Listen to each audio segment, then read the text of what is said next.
Good afternoon, everyone. My name is Crystal Stabell, and I want to thank you all for joining us today for this very timely discussion to cover the recent executive orders from the Trump administration focused on enhancing coal in our energy sector. Before I begin, I would like to run through a few logistics. We'll begin with the opening remarks from Mark Menzies, followed by about 30 minutes of presentations from all of our panelists. We'll continue on for the next hour to have moderated questions, followed then by questions from the audience. If you have any questions, you're welcome to put them into the chat below. The session will be recorded, and we will have it up and available on our website within 2 to 3 days' time. So with that being said, I would like to pass this over to Mark to be able to introduce everyone, to be able to open this discussion. Well, thank you very much, Crystal, for the kind introduction, and I would like to thank the speakers today and everybody participating on this webinar. We think we have an exciting topic for you today, and we certainly appreciate you taking the time to join us today. For those of you not familiar with the United States Energy Association, we're a not-for-profit, 100-year-old organization that has the mission to bring affordable, accessible energy around the globe and here domestically.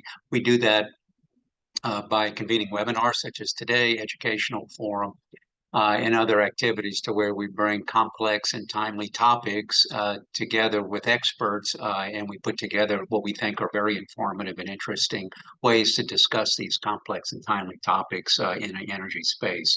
Our members are the energy trade associations of all types. We're all of the above. We're inclusive of all types of energy. And so if you are interested in learning more about USEA, you can go to our website at usea.org. Invite you to do that.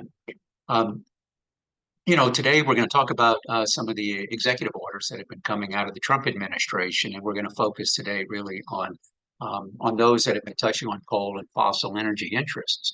And to be sure, there have been quite a few executive orders coming out. Today we'll focus on a couple of them. I'm going to mention in particular the one involving the immediate measures to increase American mineral production and reinvigorating America's beautiful clean coal industry. And I think the first one emphasizes really the role that coal byproducts, et cetera, can really play to boost mineral production, rare earth elements, those critical materials and minerals. It utilizes some of the tools that the government has and agencies have to help focus on production of these rare earth elements and critical minerals and materials.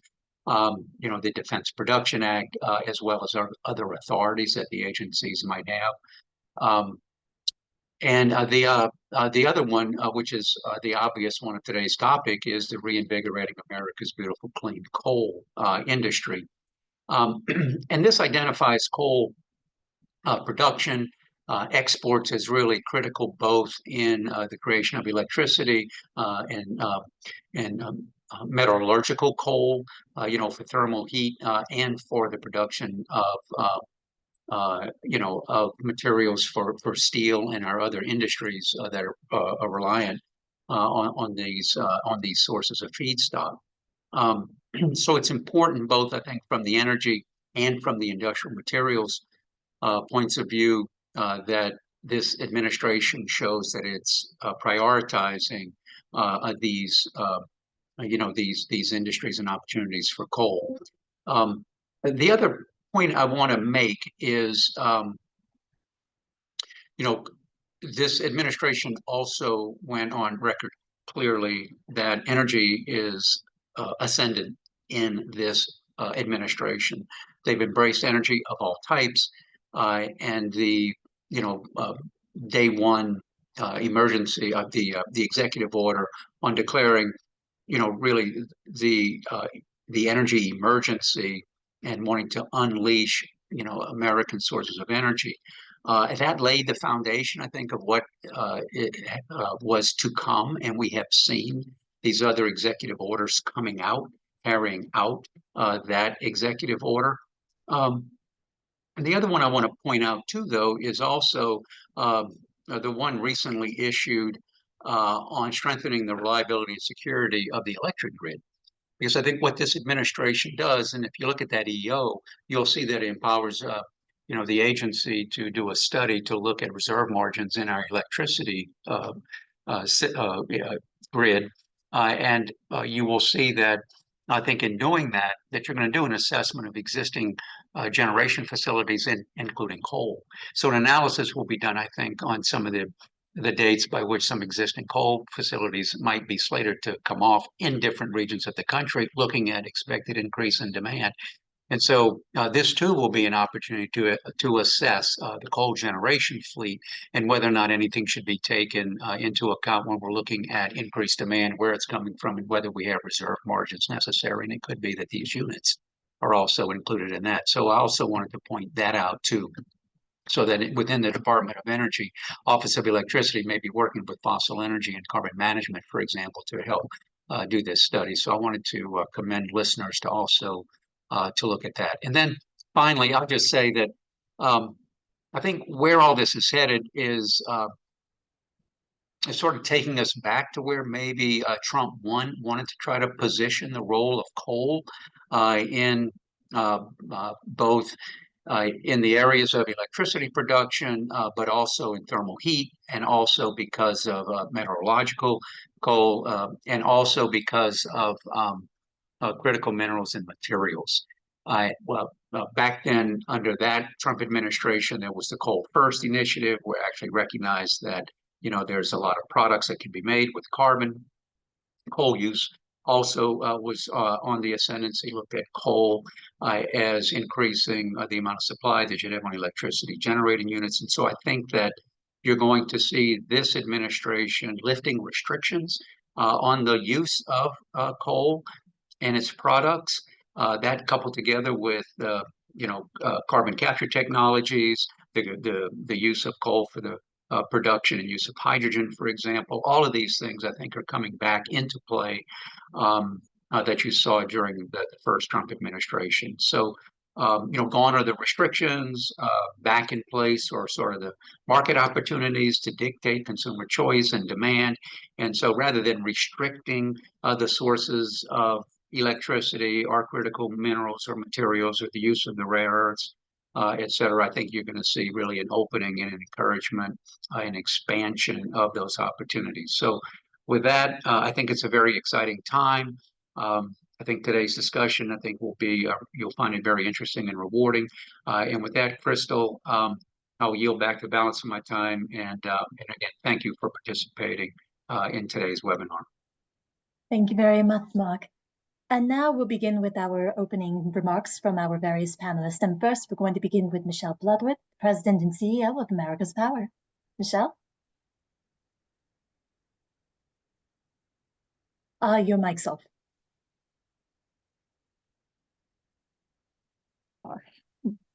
That would help.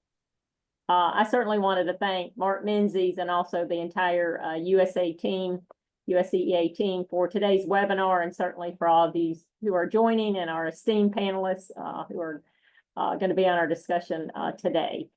This certainly is an exciting time to be in the energy industry. It's certainly an encouraging time for those of us who understand the importance of coal-based electricity. As President and CEO of America's Power, I certainly have worked very hard along with our team to really make sure that policymakers and even the general public understand the importance of coal in the role it plays, and certainly ensuring reliability of America's electricity grid. I'm very grateful to this administration we have in Washington, D.C. right now, who fully understands the important role that fossil fuel and certainly that coal plays, both from a reliability and affordability standpoint. For years, electricity providers have been struggling with an onslaught of federal regulations to really make coal-based electricity too expensive to operate.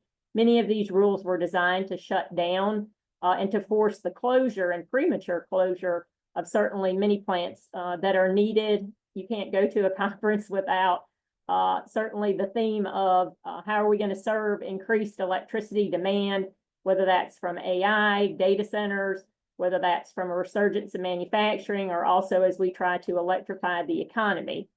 We continue, though, to tell policymakers, and certainly this administration certainly understands this, which is reflected in the executive orders that Mark talked about.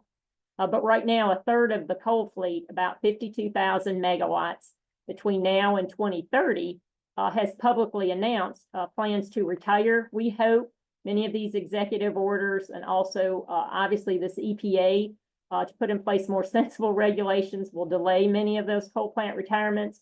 But on one hand, you have 52,000 megawatts that's slated to be retired. And then according to Grid Strategies and many other certainly consultants who are trying to forecast data center and demand growth, we could look at anywhere as high as 130,000 megawatts in those 5 years. Yet at the same time, we're seeing many policies by the last administration who wanted to force the closure of dependable, dispatchable resources. Our number one priority has been to address overreaching EPA regulations because they are one of the major causes of coal plant premature retirements. In March, as many of you probably know, EPA Administrator Zeldin took a significant step in announcing that he would review and possibly revise 31 regulations, the 6 that we care about as they relate to the coal fleet.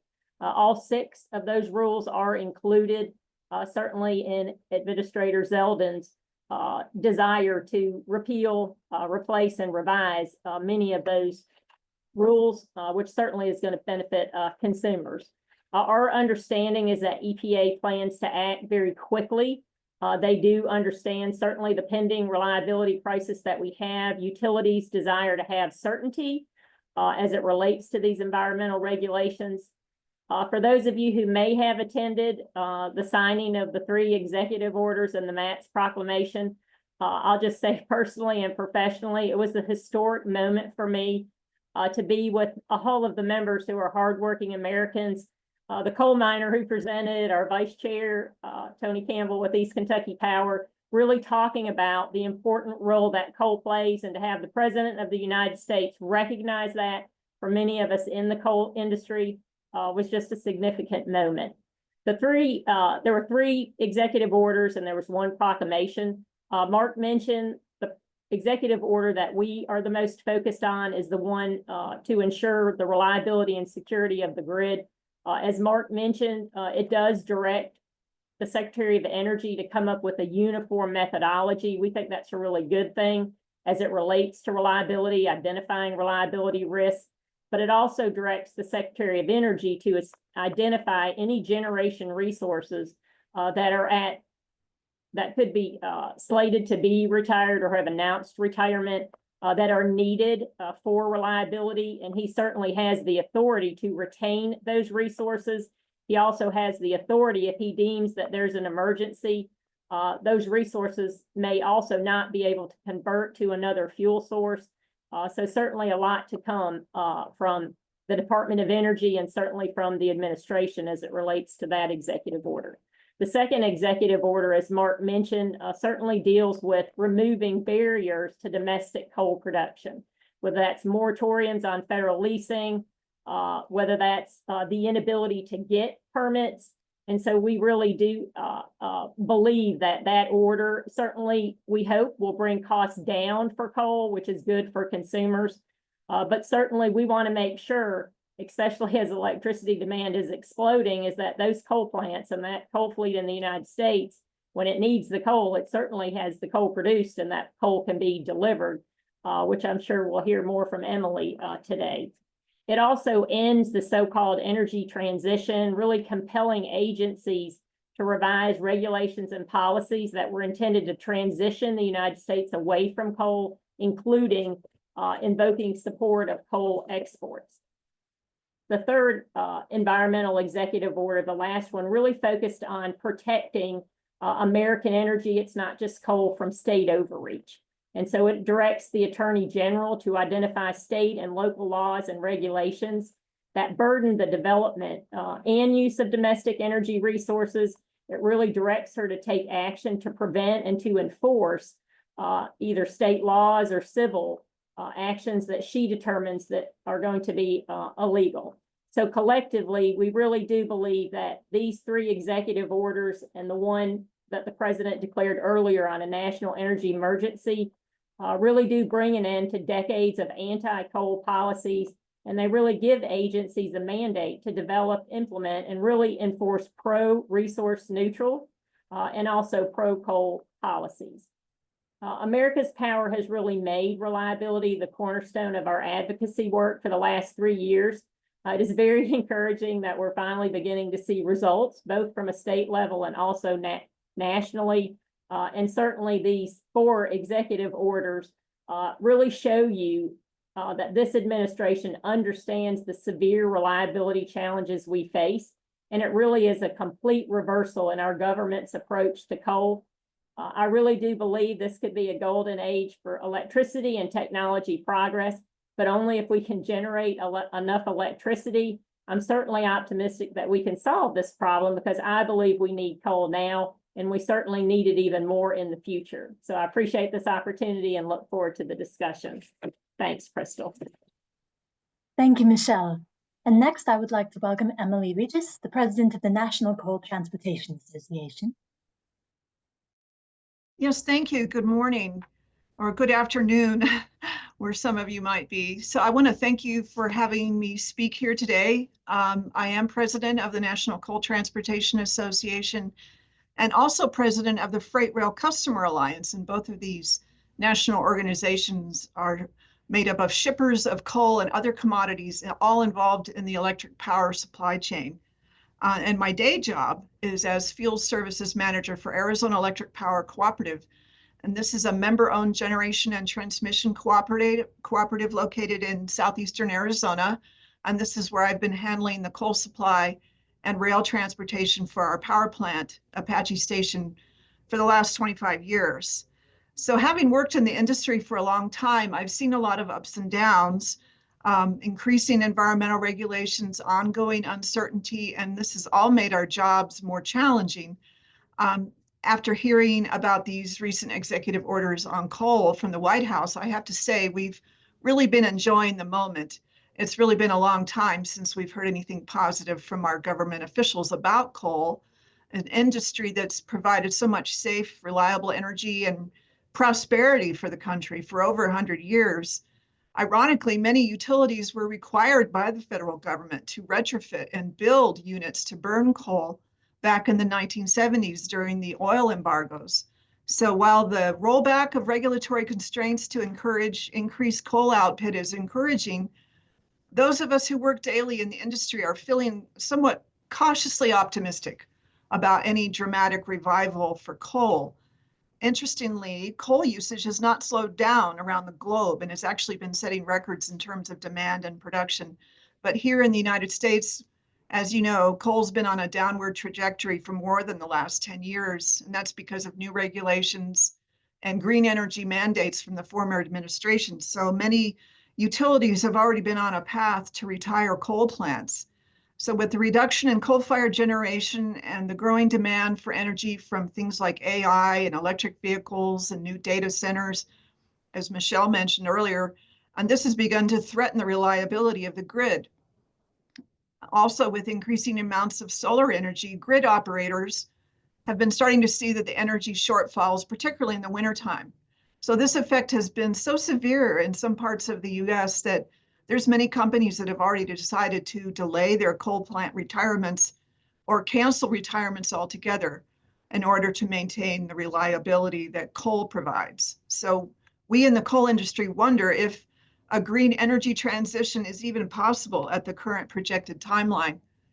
And as you know, having a pile of coal on the ground at a power plant is extremely valuable. Fuel that can be used anytime when the sun isn't shining, when the wind isn't blowing, when batteries run out of juice, or when there's constraints on the natural gas pipeline. It's one of the best safeguards that we have against a blackout that a utility can have. And not to mention the savings that it affords when demand for limited supply of these other energy sources causes market volatility. So it's important to note that utilities have already been investing in other types of generation from a variety of sources as part of their long-term plans. Millions have already been invested in projects that will take the place of coal in the future. But I don't want to sound too negative. about the orders, the industry really welcomes the reprieve that these executive orders provide from some of these unrealistic transition deadlines that are being forced on us. This would give us a lot more time to find the technology and means to build more sustainable and reliable generation and have coal continue to provide reliability and security. And for many, hopefully coal can continue to remain as a long-term sustainable energy source. And I certainly hope that it does. So getting to coal transportation, and I believe this is the main reason I'm here today. As you know, coal must be mined and then transported by rail to facilities that are not usually close by. For instance, some of the coal that my power plant uses travels more than 1,400 miles one way on unit trains that are more than 14,000 tons per train load. So the only way for most facilities to move coal is by unit train and specifically designed coal rail cars. So the whole industry is dependent on the massive investment in equipment and infrastructure from the coal producers, from the railroads and the power plants. And I will add to that, the rail car industry also plays a major role since we can't move unit trains without specialized equipment provided by rail car manufacturers. And there, in fact, currently exists an aging and dwindling supply of coal rail cars, as companies have been reluctant to build any new equipment for an industry that has been slowly disappearing. So you may be aware that the transportation industry experienced a surge in demand in the post-pandemic years of 2021 and 2022, and that caused a major meltdown in terms of rail service. And I mention this is because it's important to be reminded how the industry was not prepared for the increase in demand for many types of commodities, not just coal, in those years when the country was emerging from the pandemic. And this is a time when shippers really experienced rail service problems in this country. It's ranging from lack of labor, locomotive equipment availability, and congestion issues on the system. And this is a system that works really well most of the time. It does take a lot of planning, investment, and maintenance, and uses a skilled workforce to run effectively and smoothly. The point is what we've experienced with unanticipated surges in supply and demand can cause the network to operate very poorly. And there were many coal units in those days that had to curtail operation just because of congestion on the network. So it's not a switch that you can easily turn on and off at will. So lastly, about the future of coal, for the coal industry to invest in the future, it needs confidence. And we're wondering if these executive orders can be counted on to stick. It's important to remember that the whole industry represents major long-term investments, and we don't expect Congress to be able to pass legislation to codify these executive orders into law, but there needs to be a regulatory environment that allows and encourages long-term investment and planning. It does take years to permit and build new coal plants, and none have been built since about 2013 in this country. So there is the risk that in 4 years, if there's a new administration that comes in, it could reverse everything. So for certain, the recent coal orders will help with the transition to other energy sources and provide reliability from coal in the short term. But long-term commitments to build and sustain infrastructure really need assurances that guard against all the risks. So thank you. Back to you, Crystal. Thank you very much, Emily. And finally, we have Steve, who is the president of the American Institute of Mining, Metallurgical, and Petroleum Engineers. Steve? Thank you, Crystal. Let me share my screen here. Is that showing? It is not a Steve. How about now? There we go. Okay. Well, thank you again, Crystal. As she said, I'm serving as president of the American Institute of Mining, Metallurgical, and Petroleum Engineers. And for those not familiar with our group, we started as the American Institute of Mining Engineers in Eastern Pennsylvania when 21 coal mining engineers began the organization in 1871. From that, we have evolved into 4 member societies: the Association for Iron and Steel Technology, the Minerals, Metals, and Materials Society, the Society for Mining, Metallurgy, and Exploration, which, Michelle, you've spoken many times to us there at our conferences, and then the Society of Petroleum Engineers. While we only have 4 members in our society, we do represent about 200,000 scientists, engineers, and professionals in our various fields. So we feel like we represent the building blocks of society.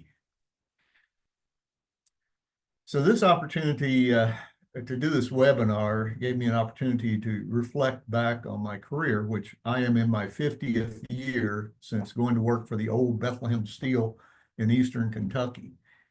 And a lot of things have happened in the observations that I've made over time. I worked with the 2 first women coal miners. My daughter became a mining engineer. And I've worked on large surface mines, mountaintop mines. I've seen the evolution of technology from longwalls to remote controlled equipment underground. I've seen the largest mine in the world, Black Thunder, where they're mining 80 to 100-foot coal seams. And I've worked in some of the smallest mines in the world, 24-inch high quality coal in Eastern Kentucky. So our mining infrastructure is in limbo. With all the coal company bankruptcies and consolidations, we have a problem. We have loss of mines, processing, transportation, and miners. And one example is in the coal preparation area. We have to have preparation to get the quality of coal needed for the various products that are provided, whether it's thermal, metallurgical coal, or specialty coals. And those coal preparation plants have associated coal waste and slurry impoundments. Some of the dams, especially in the Appalachian region, reach 400 to 500 feet in height. And with the fact that many of these sites are orphaned now due to the bankruptcies or their financial status, it creates not only production problems, but there are environmental issues and health and safety issues downstream. And we've worked on a number of those over the years through the abandoned mine land programs, but it also creates some opportunities. And I've also worked on some of the DOE funded core CM projects, carbon ore, couldn't be called coal at the time. It was carbon ore, rare earth, and critical minerals from coal waste. And a number of projects were funded around the country, and working with a number of the universities and researchers. My role in some of these projects was to look at the practical aspects of how one would recover rare earth from the coal waste. And in some of our meetings, we would term it recovering thimbles from tons or teaspoons from tons. It really is. You're still left with the tons of material to go back. Now, we could recover coal out of some of these areas because technology has changed over time, and there is a lot of coal in these coal waste areas. So opportunities for the future, technology, the feasibility still needs to be proven, and the economics. Those that know me know I'm a history buff, and I got fascinated with the history of coal development. And growing up in Appalachia, living and working in the Appalachian region much of my career, I read a lot. I found a book called Coal: A Human History, which made 2 astute observations, I thought. One was Britain was the first nation to thoroughly transform by the releasing of the genie of coal, and became the most powerful force on the planet due to that. Then in the US, coal transformed our virtual wilderness into an industrial superpower with astonishing speed. And why was that possible? Because of the strategic location of our coal fields throughout the US, which provided the resource for that rapid expansion. And the US also leads the world in recoverable coal deposits, much of which is still left on federal lands. So we're hoping to see some relief in that respect for many of the companies that are mining in those areas. Now, SME, the Society for Mining, Metallurgy, and Exploration, is a 501(c). We do not lobby, but we provide position papers, technical briefings for other groups to use. And we have released several. The first one there just in the last week on reliability and affordability of coal, rare earth elements from coal resources, etc. Permitting issues. But one that we did last year was a concept paper to try and encourage whatever administration is in DC that the U.S. needs to reestablish the functions of the old Bureau of Mines, which was eliminated in the 1990s. We need one key group within government that helps coordinate this. And in that paper, if you go to our website and read that, you'll see this spaghetti mess of agencies that touch mining. And if you zoom in on the electronic version, you'll actually see there are words in those boxes. But it does illustrate the mess that is federal funding, and that needs to be cleaned up for utilization of coal, critical minerals, rare earth, and whatever we're mining. So, went back. So another initiative of mine is to help the public perception of coal and miners.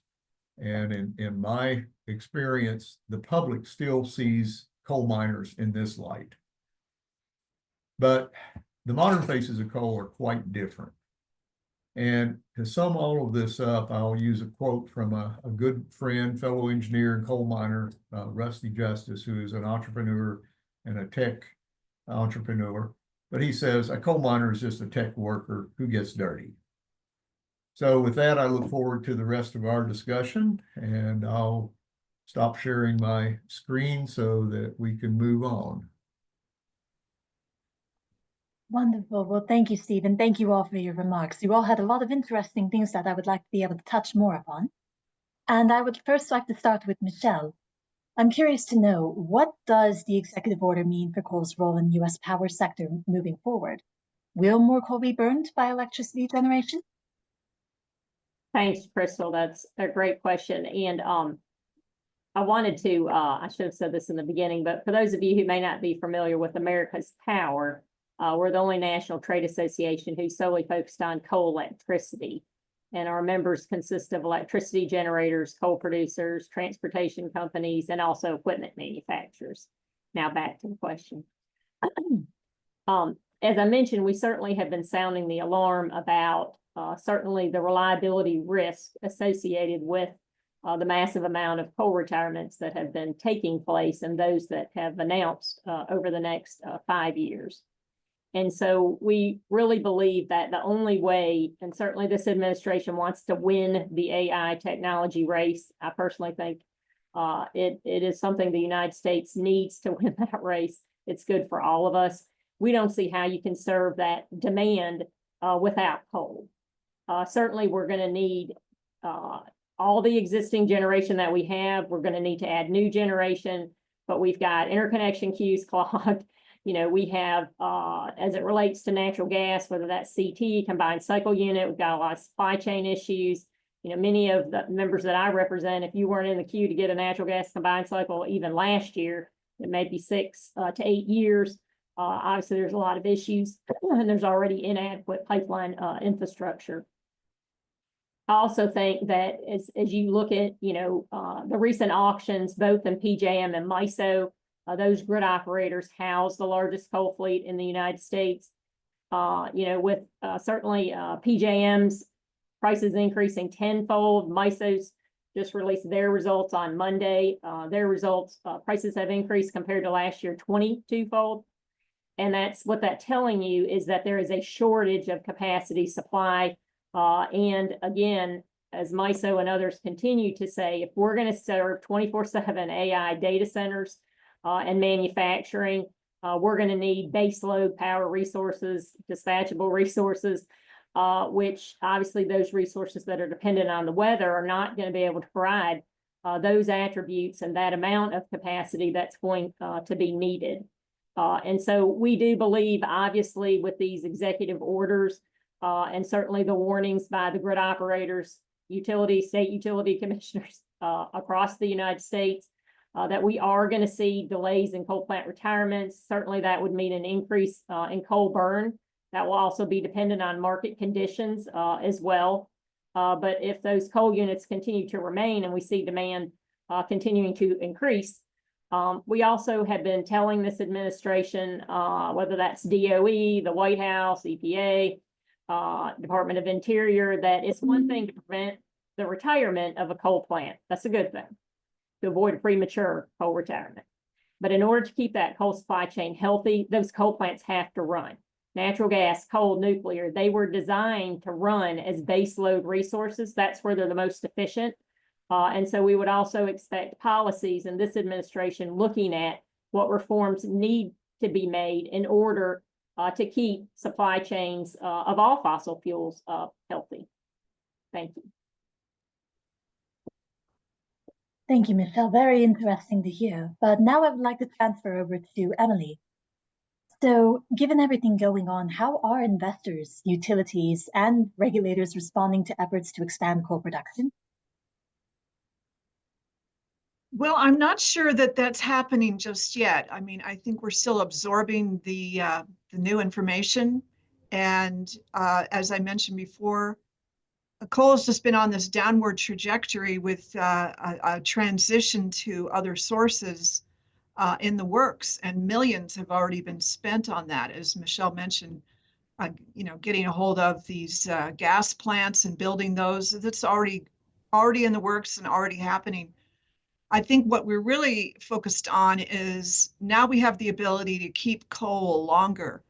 Maybe for some, it can be sustainable way out into the future. But a lot of these plants that have been burning coal for over 50 years, these are aging plants, and the equipment that's been retrofitted and kept running, and the way we've been trying to run them in the last 10 or so years with heavily ramping up and down has really had a lot of long-term wear and tear on these units. They have to be maintained. If a plant hasn't been maintained, you don't just turn around and decide it's going to run for another 50 years. So we have to do a lot of planning and investment to keep plants running, especially if they've not been expected to. So in terms of transportation, also, that's another issue.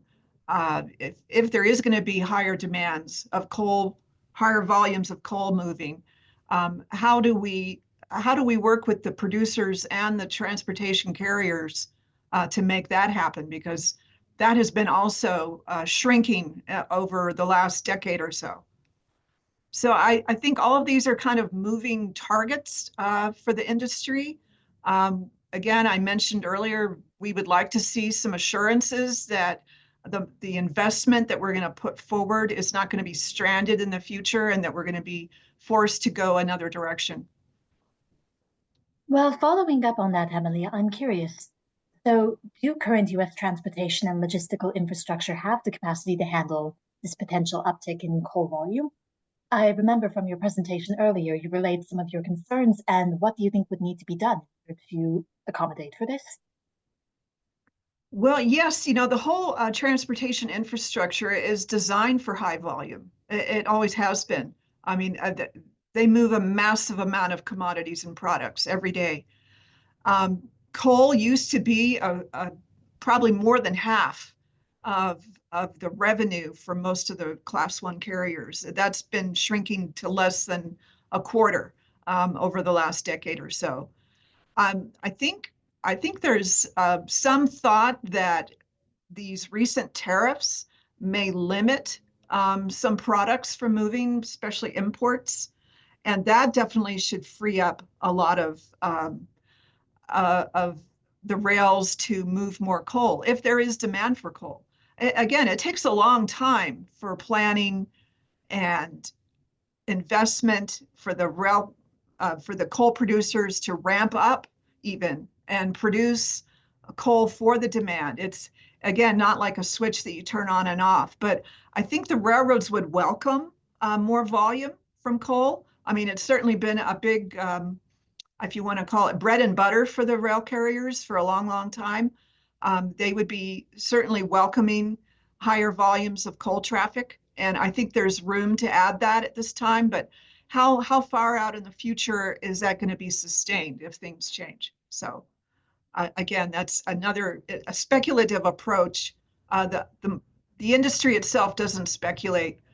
It has to see some realities. It has to see real demand and real market changes. And currently, coal is not really the most competitive fuel in the market these days. The gas has been extremely cheap for quite some time. And I know there's a lot of volatility in that market, and it comes unexpectedly. Sometimes even the best forecasters in the business aren't able to predict that. So when there is demand for coal, it seems to be all at once and everybody looking for it at the same time. And that's when we got into trouble a few years ago after the pandemic, when there really wasn't a lot of, there wasn't prepared for that type of volume to begin moving all at once. Thank you, Emily. Now over to you, Steve. You spoke a lot about the human aspect and the people aspect when it comes to coal and coal mining. My question for you was, is there a realistic pathway to restoring coal jobs at scale? Or are we more likely to see short-term stabilization rather than long-term growth? It's going to be short-term because a lot of the good coal miners have moved on and found other careers, other jobs elsewhere. Miners are used to moving around for jobs and in many regions of the country. We've lost essentially in lots of professions, we've lost a generation because of the downturn. And I know SME was very concerned about the role of mining engineers because many of them are like me at my age and moving out of the industry. And we had also a lack of professors teaching mining engineering in our universities. We only had 14 mining engineering programs in the country, and SME saw that the professors were retiring at a rapid rate. So we instituted a PhD fellowship program to train engineers who came back to school to earn their PhD and then go into academics to teach the new crop of mining engineers coming out. Now, addressing the workers. The miner is a high-tech worker. They deal with computers underground, remote controlled equipment and controllers and automated systems anymore. And it takes someone with a high level of skill to do that. So I think with some of the perhaps production ramping up a little, we're going to see some people move back into the industry.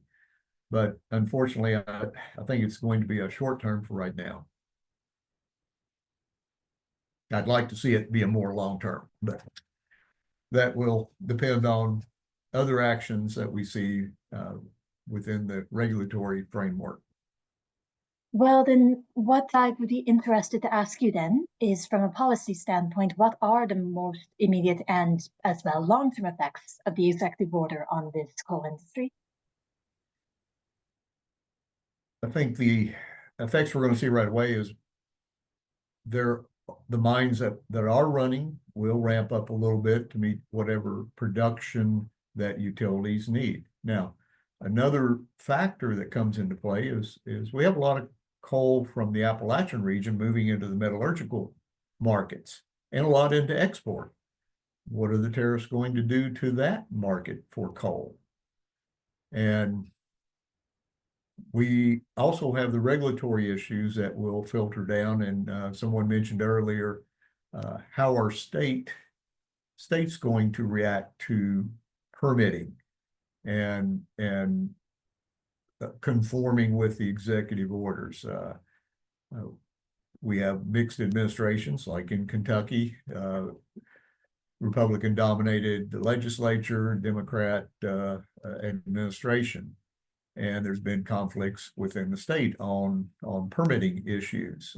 Our legislature recently passed a Waters of the Commonwealth to make Kentucky law more conforming with federal law. So we'll see how that.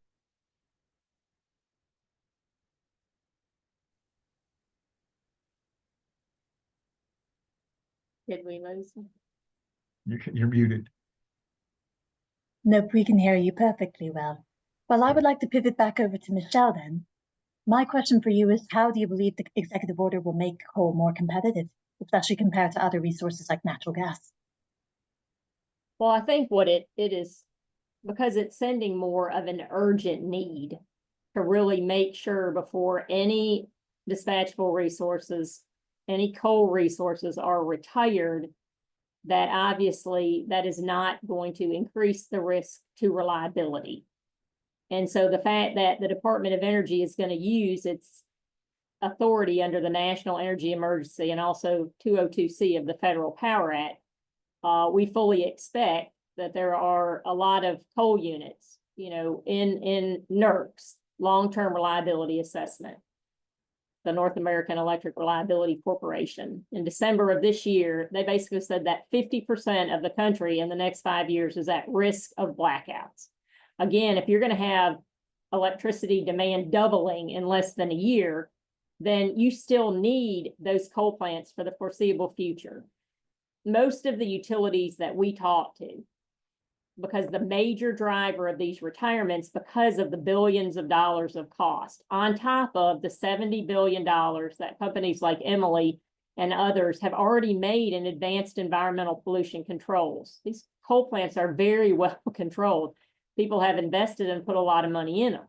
And so many of the utilities that we talk to say, if we can get long-term durability from a legal side, that what we fully expect this administration to do with those 6 environmental rules. Certainly the carbon rule was the most overreach of any rule I've ever seen in my career. That would have forced the closure of practically the entire coal fleet by 2030 or 2032. Obviously, we would not have been able to keep the lights on, and this EPA understands that. And so they are working very, very fast. If they can remove that environmental cost and that liability, we've had a lot of utilities say, even those in the Southeast, some of the largest IOUs, you know, have said, you know, if EPA does what we think they need to do with sensible environmental regulations, we do need to invest more in our coal plants, and we will invest more, because obviously we're going to make sure for the consumers that we serve, for as long as those coal plants are around, that they are well maintained, they're efficient, and they can provide that electricity, certainly during periods of extreme weather demand. And so obviously these executive orders, the proof is in the implementation of the orders. We're certainly going to be working very hard with this administration and the various energy agencies to make sure that it certainly values coal electricity and all the attributes, fuel security, long duration energy, you know, inertia, voltage stability, all the things that a lot of people don't recognize.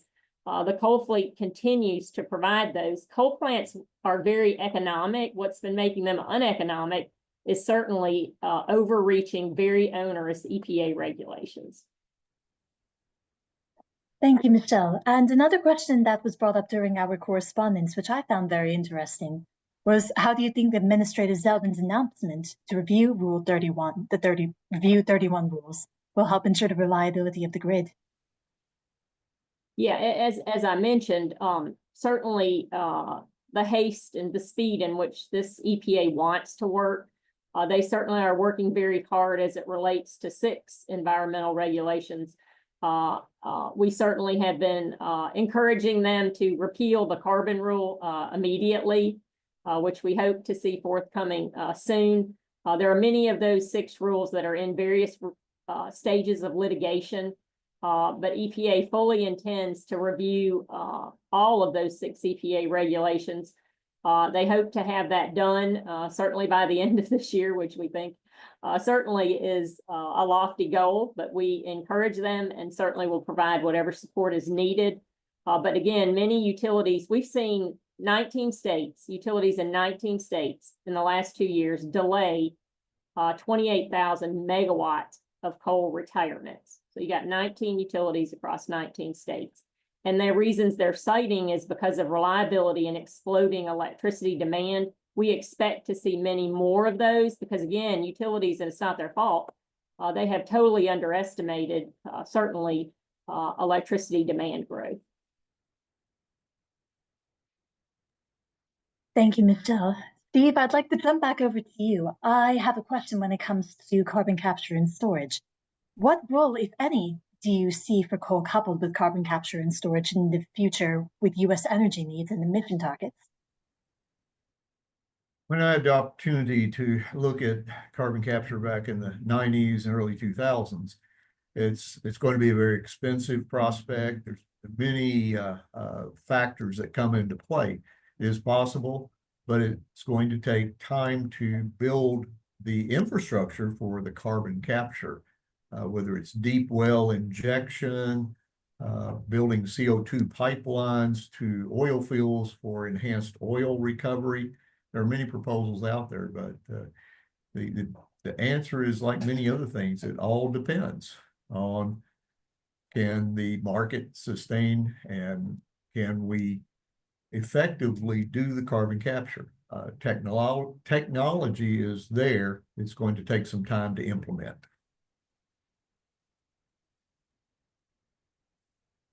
Thank you. And one last question is, what are the biggest workforce development needs that you believe are facing the coal sector today? You touched on them previously, but I'm curious about what that might look like when it comes to attracting new talent and retaining the skilled talent. Yes, and I should have added at the time, we have to attract miners back into the workforce. Just a side note, I mentioned I worked with the first 2 women coal miners, and there was a period of time in the 70s and early 80s when many women were attracted in to the workforce as miners. And it's not the pick and shovel days anymore. It is in an environment that a lot of people don't like, encumbered spaces, dark, but it is automated and it's running machinery, just much like a factory job. And as my good friend said, a coal miner is a tech worker who gets dirty. So I think there's an opportunity to attract people back into the workforce. The high paid miners are some of the highest paid industrial workers in the country, and the benefits are good. So I think training at the tech school level, one thing I meant to mention earlier is we had a lot of technology schools, the 2-year colleges that had mining technical degrees at one time. The vast majority of those were eliminated over the past few decades as the workforce fell off. So there's opportunities to attract people in. And I know from the engineering standpoint, our colleges, and I serve on the advisory board for one of the departments, we are attracting people from non-traditional areas because of the pay. And I always say mining is an adventure. And I think that can attract a lot of people in, not at every level of the workforce. And I know there's a lot of plans in some of the associations and groups to do just that and help fill those workforce needs. Wonderful. Thank you, Steve. And to all of our audience up there, we have William McCabe, who is joining us. He is the tribal co-chair of the FECM Tribal Working Group. And we would welcome him to come and give any remarks that he had from the beginning. Bill, are you there?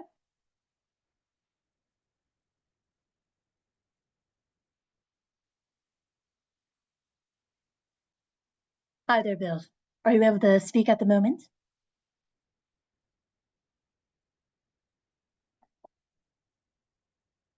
All right, well, he seems to be getting everything set up. So while he does that, I'll go ahead and ask Emily. I have one more question left for you.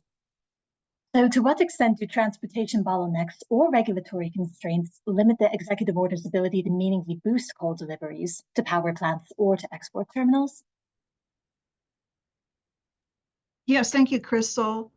Yeah, I'll start with the export terminal issue. I mean, for a long time, there's been limited capacity to export coal, particularly on the West Coast, mostly due to the politics from the West Coast states, particularly California.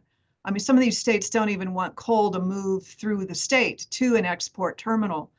So there's been times when there's been demand to export coal that direction, and they're just not been able to find enough capacity, or they've had to go as far north, northern Canada to try to find export terminal capacity to get coal shipped out.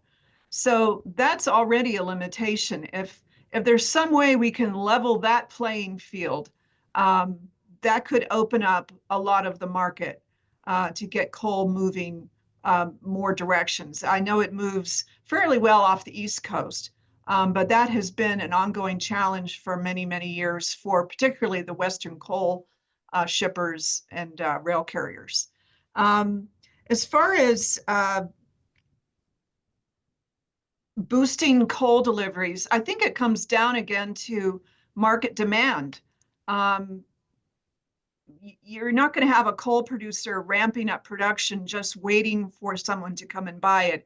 And you don't have rail carriers also just, keeping a workforce or an infrastructure in certain areas alive, just, waiting for a utility to decide what they're going to ship next. You really need kind of a long-term plan and a commitment for volumes. All of this kind of works really well with planned forecasted volumes. And you're going to, if you're shipping coal, you're going to be asked, what's your volume forecast for next year? You're going to need to give them 6 months notice. It's not something that they can necessarily respond to overnight. And not that we, would expect that. It's just in the past when that has kind of happened with unanticipated surges, we've kind of, witnessed a virtual train wreck, if you want to call it, congestion on the system, trains getting parked, only so much coal can move in each direction if there's a limited workforce or unanticipated demand and volumes. So I would say this will probably have to play out over the long term. It's not something that we're going to see happen overnight. I think everyone is maybe poised or watching and waiting to see what will happen next, because again, if it's not a level playing field and if coal is not competitive, you've got to remove some of those barriers to remove some of those constraints so it can be competitive and it can participate in the market. All right, then. Thank you, Emily. And now I would like to turn this over to audience questions, and we received a good number of them in the meantime. First, I would like to start with this one, which I found interesting. And anyone, please feel free to jump in, whoever thinks that they would be interested in answering this first. So, restarting retired coal facilities requires substantial time and investment. How can this executive order assure businesses that coal facilities can maintain operations as the new administration take power? Yeah, I'll start, and then certainly Emily and Steve can add on. We have been focused more on retaining existing coal plants. Certainly there are some, most of the coal plants, when somebody retires them, they demolish them. It also is hard if equipment obviously has been sold, if existing units aren't in compliance with existing environmental regulations and there's big capital outlays to bring a coal plant back online. I'm not saying that there may not be some of those. We've got a couple members who are looking at their coal plants that have not been demolished as to what would be required.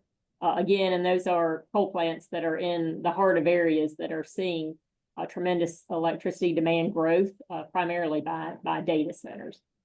And so, again, I think, obviously, with focusing on the existing coal fleet, that's really what we see more action and utilities making decisions to delay those coal plant retirements if we get sensible environmental regulations.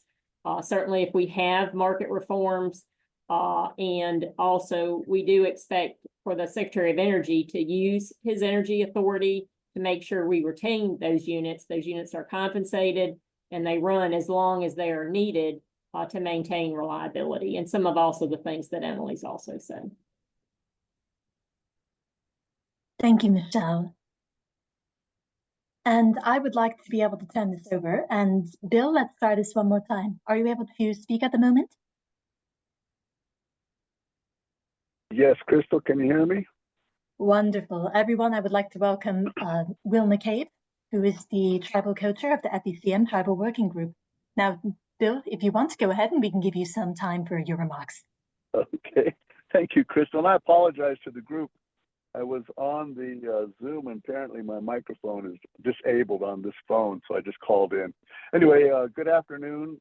My name is Bill McCabe. Again, I'm the co-chair for the Tribal Working Group out of the DOE Office of Fossil Energy and Carbon Management, and really representing the coal side of the tribal picture here. There was a study done a number of years back, and I don't think that number has changed, but the study said that 33% of the coal resources, of the United States coal resources, reside within tribal lands. And when you think about that, that's a significant number. And of that 33%, I would say Crow Nation, Navajo Nation, and the Hopi tribe represent 90% of that figure. So we have significant coal resources within our land base that we've relied upon for not just years or decades, but generations for a revenue stream so that we can operate as a sovereign government. And so in the past few years, decades, and even more so recent years, with the closure of coal-fired generating stations, we've had a significant economic impact to tribal revenue coffers. And what I can do is kind of give examples of the Navajo Nation. There were 5 coal-fired generating stations either on or adjacent to the Navajo Nation that we were providing coal for. And it's high BTU, low sulfur coal. And one by one, these power plants were closing down due to environmental issues. And as we've talked about, and as I've been listening to throughout the panelists, we understand the reasons why. And so one by one, these have been closing down, each with a significant impact on our economy. The most recent closure, Navajo generating, and these power plants represent about 7,000 megawatts crackling overhead across our reservation, while 40% of our homes go without electric power. So we've got a number of dilemmas here as that we've been rendered with result of being a passive royalty participant in the coal mining industry. But anyway, with regard to the economic impact, the latest closure of Navajo generating station, had a $60 to $80 million direct impact on the Navajo Nation, and probably up to 150 million to 200 million indirect, when we include the jobs and other economic activity associated with that mining and the leasing and the right away from the transmission lines. So the tribes are certainly anxious to see, certainly the coal tribes are anxious to see how these executive orders are going to impact our economy. And it was mentioned that who knows what's going to happen in 4 years, minus 100 days. And so the tribes have been going down a clean energy, not so much green energy anymore, but a clean energy path. And now we've had to reverse course. And so that's an issue that we're dealing with as well. We're not as nimble as industry is. We're a government, and with that happens to have activity on our nation, on our lands, extractive activity going on our land. So now we're asked to reverse course. And so we're trying to see how that's going to impact us as well. So this is a very interesting dialogue that we have today. I appreciate being able to join. Crystal, as we discussed, I'm going to have to drop off again. And so, but I'd love to be able to answer questions. But that's just kind of a snapshot of the tribal picture. And again, we represent a very large piece of that puzzle with regard to energy security going into the future. All right, thank you, Crystal.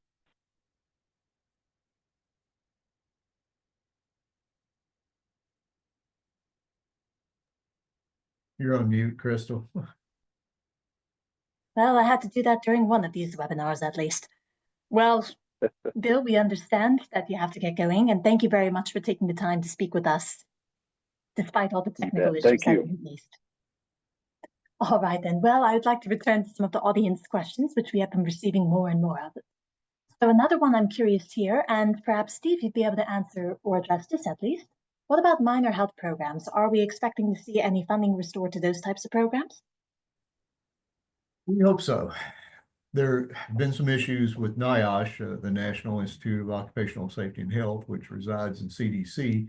It's the remnants of the old Bureau of Mines that dealt with health and safety issues. And we had our recent SME conference in Denver. About 7,000 of our colleagues were there, except the ones from NIOSH, who were caught up in the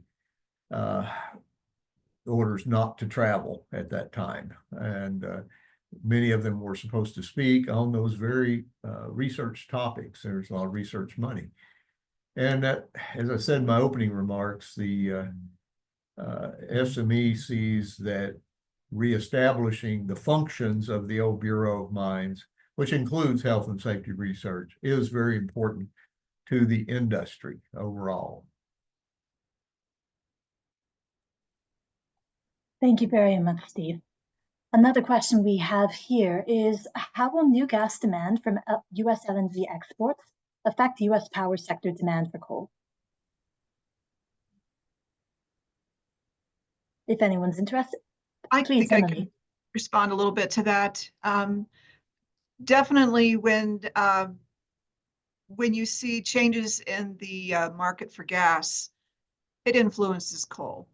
And we saw, actually, this was part of the issue in 21 when the Ukraine war started, because there was gas shut off to most parts of Europe and Ukraine, and there was a big demand for coal around the globe. So that impacted the US in an effort to try to move coal offshore and export, while at the same time, the demand for coal and a lot of other commodities were going on here in the States. So that did cause some congestion issues for sure on the transportation system. That's when we started to see some coal units having to curtail their operations because they just weren't getting enough coal. And I think the industry has been a little bit wary of this type of thing happening again. It seems to happen more often than it used to, unexpected demand and surges in demand. And so as far as a coal plant, anticipating something like this, you do have the ability to hold a lot of inventory on the ground at your facility, which is a great thing to have. You can keep 40 days at least or more on your pile. And as you start to see that depleted beyond what you expect it can be restored to, you can manage your operations. But definitely what we see when there's changes in the gas market, when it ebbs and flows, it definitely has an influence on how coal is used. So again, they're not really equal fuels. Definitely coal's been penalized a whole lot more with carbon emission taxes in different areas. You see this all the time. We're not always given a fair playing field against gas, but the two are really will operate hand in hand. One thing I would add, and I agree with what Emily just said, is a good example would be in PJM during the January polar vortex.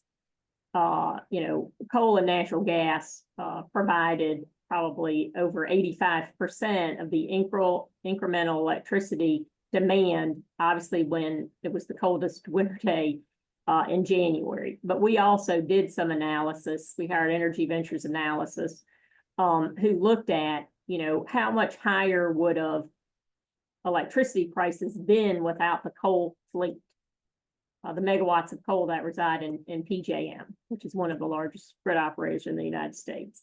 And it showed that consumers could have paid up to $1 billion because natural gas prices were extremely expensive. They are very volatile. And that's why I really do believe that, we don't need to be overly dependent on any one fuel, including natural gas. Coal and natural gas, when gas prices are low, then obviously coal runs less. When gas prices are high, then coal runs a lot more. It can have anywhere in upwards of 90 days supply of on-site fuel. And certainly from FERC to the grid operators to PJM, there has been a lot of concern with being overly dependent on natural gas electric coordination. I've spent more of my career on the natural gas side. But the United States natural gas infrastructure was not designed for power generation. It was designed for residential, commercial, industrial. And so, today there's a conference at FERC where Paul Ciccio, who's the CEO, who represents the largest industrial customers, I'm sure he testified and in his comments that, he's urging this administration to do everything they can to keep the coal plants, because during that polar vortex, not only could he not get natural gas, but they paid some of the highest power prices that they've ever paid because of inadequate natural gas infrastructure. Thank you both. Our next question comes from David Edick Jr. China has been perhaps the single leading export market for U.S. coal. Following China's imposition of tariffs on U.S. products, including coal, what markets abroad offer growth, or does domestic electricity demand offer the best opportunity should U.S. natural gas prices rise?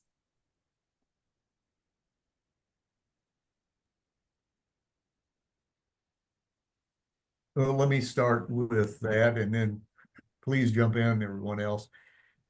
I've heard concern from some of the met coal producers that are on that export market and the tariff issue. So we still have some domestic steel production, but the markets for the met coal are overseas right now, and from the Gulf Coast to the East Coast, primarily for the shipping. So there are concerns there. We have heard about the controversies with U.S. steel industry and the proposed purchase of U.S. steel by Nippon. And I think that's still up in the air how that will play out. We lost a lot of our steel production on the large steel plants. We have a lot of mini mills that use the electric arc furnaces, which require electricity for their their production. So where does that come from? A lot of those mills, Kentucky has a lot of those mills, and forgive me for using Kentucky as an example, but that's where I am and where I hear the most. But we have a number of small steel mills, and they are expanding, but they're using electricity for their in Kentucky, 70% of that comes from coal-fired electricity. So anyone else? I would just add to that, going back again to the export terminal capacity limits. I can't, emphasize enough how much that has hurt the markets. Not being able to access ports, and I know that it takes years and years to permit that type of facility, and they've just been restricted in so many ways. Every time they get closer to a permit, it gets thrown out, and this has just been an ongoing problem for the West Coast particularly. So there's a great deal of concern about how to handle the export business with that kind of limitation. And the only thing I'd add, Crystal, is that the coal production, Big Beautiful Coal, it also does identify, and it is obviously looking at removing any barriers are related to coal exports. And so we fully expect that this administration will be taking action to make sure many of the issues that both Steve and Emily have addressed hopefully can be removed. Thank you all for your responses. Our next question comes here from Scott Hume. Can you comment on the value of synchronous inertia for the future grid and how markets can incentivize generation systems that deliver this service as more renewable comes online?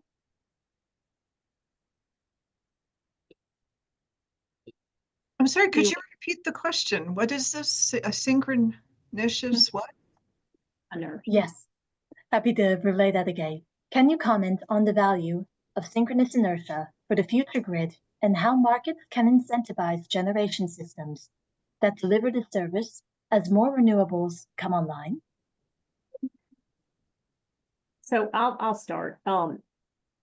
Inertia is one of the attributes, as an example, that MISO has identified. They've identified 5 attributes that are critical attributes that they feel like, obviously with the grid transition and they move to more renewables and also battery storage, that those resources do not carry those attributes. So MISO is extremely worried, has spent about 2 or 3 years in a reliability resource imperative.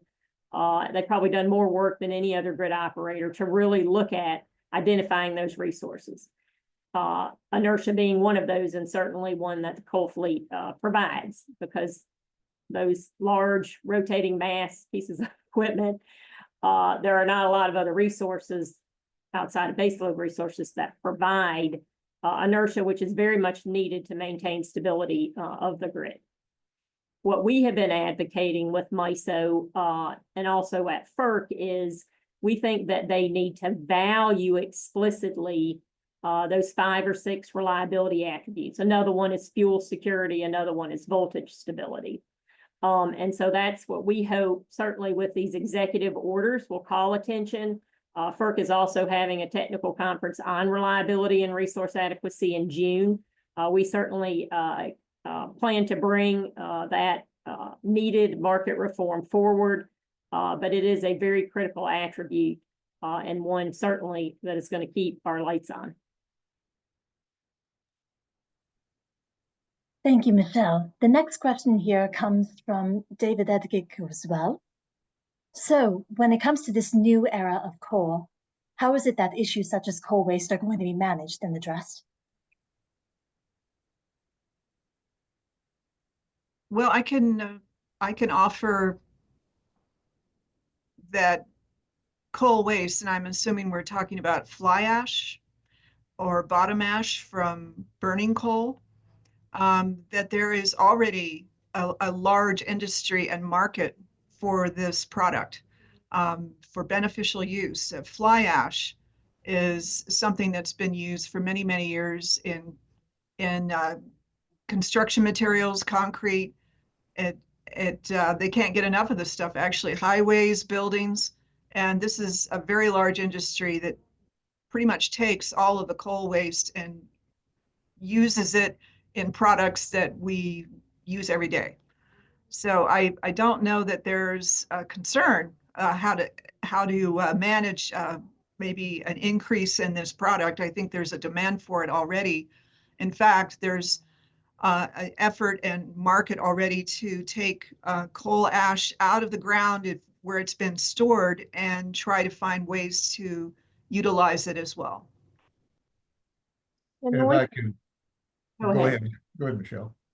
All right. The only thing I would add is that coal ash and coal waste is highly regulated by EPA and also the states. And so the coal combustion residual rule, as an example, has been revised about 5 times. And we have coal plant owners, we were actually compiling some data this week, who have spent over $1 billion in order to comply with the ELG, which is liquid waste, and also CCR. And so these plants certainly are highly regulated. We also feel like under the last administration, that the 5th revision of the CCR rule certainly would expose utilities to millions and billions of dollars that we feel like have little environmental value.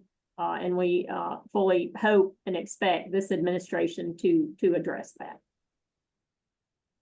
Sorry, Steve, go ahead. And I'll add, thank you. I've had some experience in both areas, but first to agree with what both Michelle and Emily say, the people I know in the cement industry, concrete, are worried about the future supply of coal ash for their products. And prediction is we're going to be mining the old coal ash areas in the future for that beneficial reuse. Now, on the production side of coal, as I was saying in my opening remarks, we have the issues with the coal waste and slurry impoundments, which is essentially the rock that is separated out of the coal seams at the preparation plant and the coal and clay fines. And those fines are such small particles that they have to be handled in a slurry form, meaning you have to build dams and pump that mixture behind the dams. There have been issues with that in the past, and it's highly regulated now. The Mine Safety and Health Administration is the primary agency that regulates that for the health and safety aspect, which means structural integrity. It also has to undergo permitting through both states, Army Corps of Engineers 404 permits, and many others.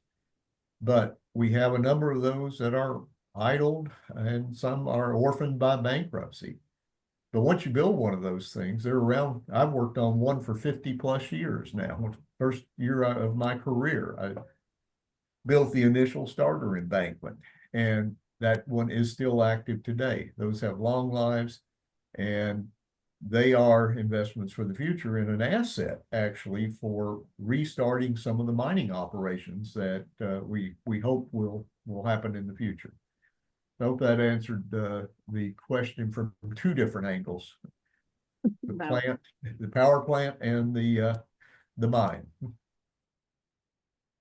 Absolutely, it did. Now, another question we've got here is, how does the industry address criticisms such as environmental impacts?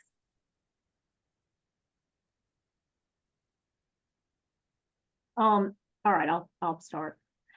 First of all, as I mentioned, utilities have spent over $70 billion on advanced environmental controls. They've done everything they can to make these coal plants as clean as possible.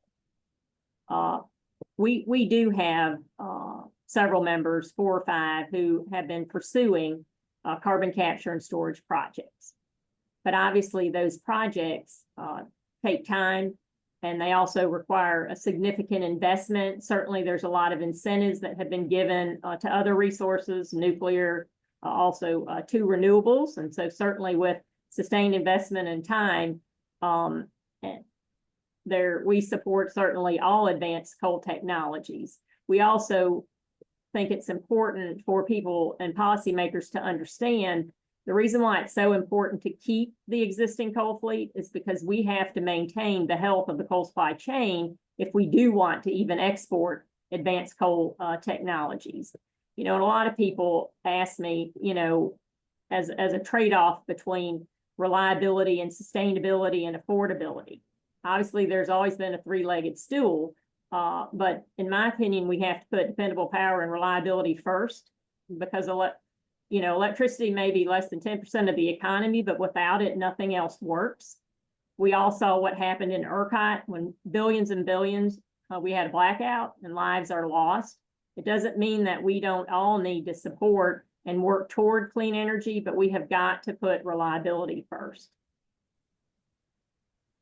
And I would just add to that. I'm sorry, Steve. Go ahead. Yeah, I would just add to that the coal industry, electric power utility industry, the railroads, everyone involved are really excellent stewards of the environment. We comply with every rule that comes down the pike, even the ones that clearly are designed to try to shut us down. We find ways to make it work. In many cases, over comply with rules. We don't want to be breaking rules and being out of compliance. We want to provide stability and reliability through the work that we do.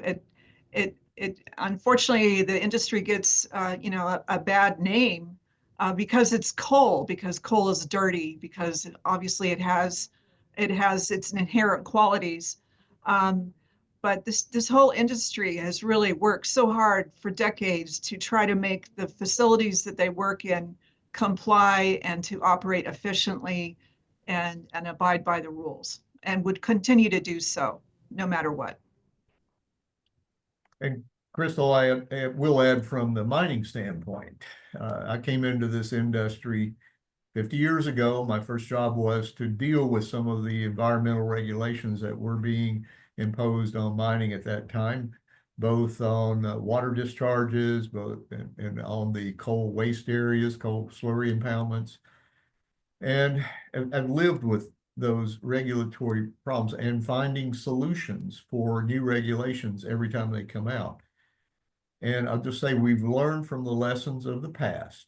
We're always striving to do things better and with new technology and new methods. And one of the things I like to say is I think we could make a vast improvement to the worldwide environment by exporting the technology we've developed, both for the mining and the utilization of coal, to the rest of the world, which is building new coal plants every week. So I'll close with that. Thank you all. And for our final question, before we begin wrapping things up, how will this shape the United States, this being the executive order, how will this executive orders shape the United States' global energy posture amid competition from low-carbon technologies, specifically on an international scale? Well, certainly, United States, as we just spoke of, we're very good at what we do in regards to taking care of the environment. So I think if we can do it here effectively and transfer that information and knowledge around the globe, we can be a model for how things are done in the future, and should be. If we're going to continue to be competitive with an international market, we're not going to stop doing the things that we do to make it competitive and effective and compliant here in the United States.